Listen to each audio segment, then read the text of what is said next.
Vous avez certainement vu que j'ai restauré la moto de Top Gun dans une émission de télé. En réalité, j'en ai pas restauré une, mais deux. Aujourd'hui, je vais vous expliquer pourquoi et comment. Je vais tout vous dire sur la moto GPZ 900R de chez Kawasaki et puis toutes les coulisses du tournage du film Top Gun à l'époque.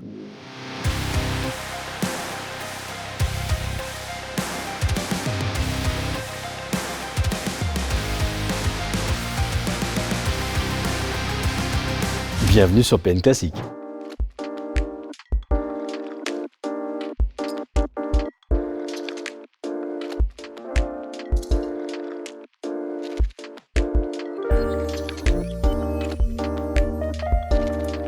Premier détail technique, vous savez, on ne dit pas Kawasaki mais Kawasaki. Eh oui, mais bon, on est en France, on ne dit pas Spider-Man, on dit Spider-Man, donc on va continuer avec Kawasaki. En 1984, Kawa donc sort cette machine et cette machine elle révolutionne le monde de la moto. La plupart des motos plafonnent à 230 km/h maxi, celle-ci elle arrive et elle prend 248 km/h au max. Donc ça met quand même une bonne claque à la concurrence.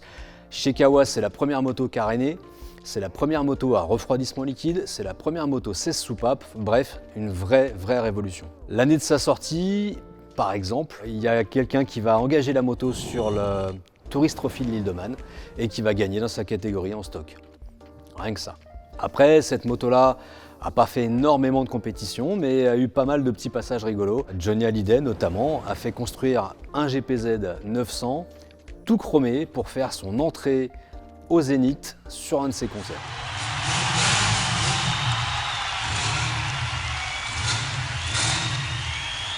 Cette machine va devenir célèbre en 1986 pour la sortie du premier opus de Top Gun. Comment vous dire, moi à l'époque j'ai 13 ans, le premier film certainement que je vais voir au cinéma tout seul. Et alors là, la grosse claque. Noah. À l'époque il y avait beaucoup moins de films qui sortaient quand même au cinéma qu'aujourd'hui. Et c'est vraiment une énorme claque pour moi. Larry, what the hell are you doing? Larry, you can't just...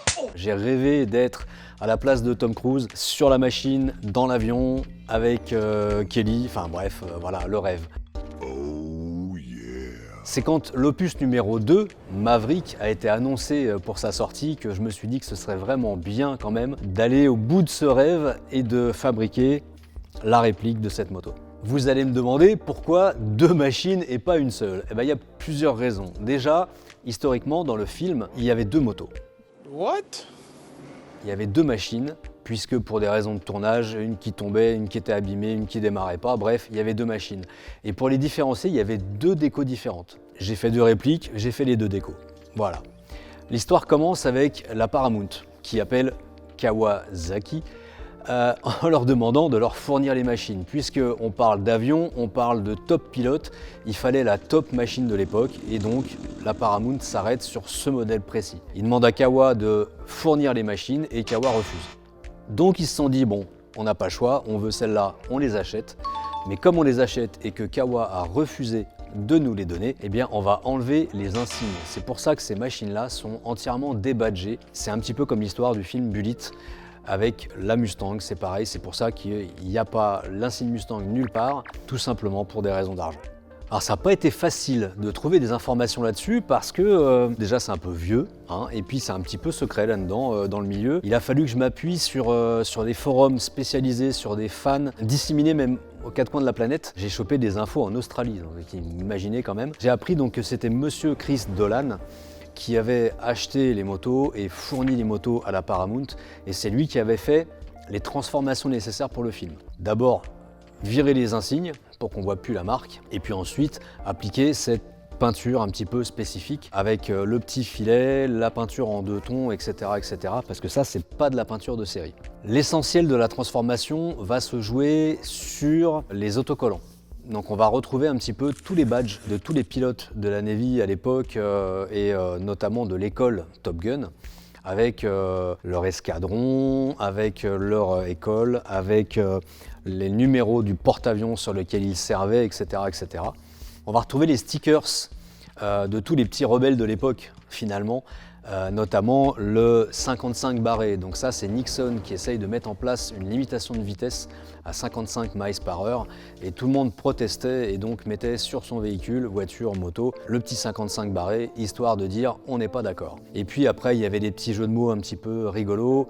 Il y a No Turkey, il y a donc No Wimps et No Bullshit. Et c'est là-dessus où on va différencier les deux machines en plus, puisque ces autocollants apparaissent sur une machine et pas sur l'autre. Essentiellement, ce sont les deux mêmes motos, avec les mêmes accessoires et la même couleur, la même teinte. Tout va se jouer sur les autocollants. Et vous allez voir que maintenant que vous le savez, quand vous allez regarder le film, vous allez vous en rendre compte. D'une scène à l'autre, c'est pas les mêmes machines et c'est pas les mêmes autocollants. Je vous jure que c'est vrai, vous allez voir, c'est assez bluffant.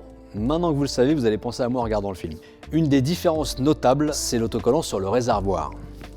Celui-ci là, le No Wimps. Alors No Wimps, en gros, c'est pas pour les mauviettes, hein. On est sur du truc viril, on conduit des avions. Et cet autocollant là, vous allez voir que d'une scène à l'autre, c'est pas le même. Alors sur l'autre machine, par contre, ici, vous avez le petit taureau. Et ça, c'est le no bullshit. Alors ça, voilà, il faut pas faire du caca, faut pas faire de la merde. Ça parle de soi-même, hein, forcément.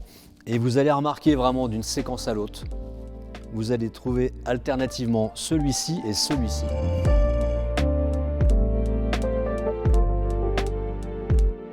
En tout et pour tout, il a été recensé 5 décorations différentes. Parce qu'au fur et à mesure du film, les machines, elles étaient abîmées, repeintes, reposer des autocollants, c'était souvent fait à l'arrache. Et d'ailleurs celui-ci, le No Turkey, il est situé sur le carénage, à la limite entre le réservoir et le cache. Sauf que le cache, du coup, on ne peut plus le démonter. Donc j'ai été obligé de le monter sur un truc aimanté. Voilà. En gros, c'était fait vraiment à l'arrache, on prenait les autocollants, on les jetait comme ça. Nous, aujourd'hui, on essaye de les placer au millimètre par rapport aux images d'archives, mais en fait, à l'époque, ils s'en foutaient. De même que ça, les machines étaient neuves. Donc en fait, on a retrouvé des images d'archives sur lesquelles on prend une barre de fer et on s'amuse à rayer les machines, tout simplement pour qu'elles paraissent un peu plus vivantes, un peu plus utilisées déjà que des machines neuves. Donc c'est quand même impensable aujourd'hui, mais ça l'était à l'époque. Alors vous avez peut-être du mal à croire qu'il y avait vraiment 2 machines à l'époque, comme là, mais je peux vous assurer que c'est vrai et je vais même vous le prouver.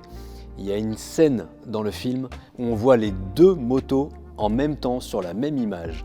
Si, je vous assure, regardez ça. Là, regardez, hop, derrière, en dessous la bâche, et ouais, c'est la 2e moto. C'est incroyable, hein? Donc Michel et Michel, si vous m'entendez, je peux vous aider à faire des forts raccords. Pour vous fabriquer une réplique parfaite, il vous faut un modèle US.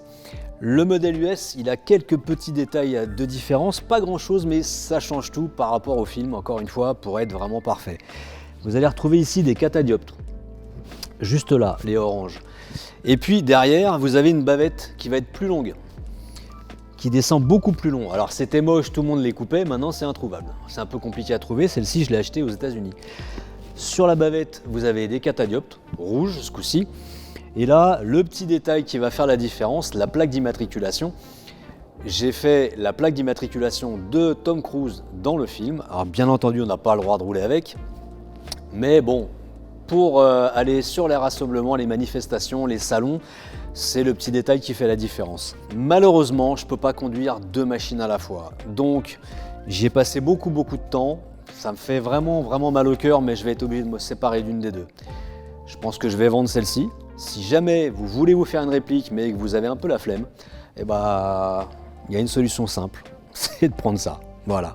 Une des séquences les plus mythiques du film, c'est Tom Cruise qui fait la course contre un avion. Il est sur une piste, pas de casque, l'avion il est là, il roule, il fait la course et fait wouhou comme ça, c'est génial.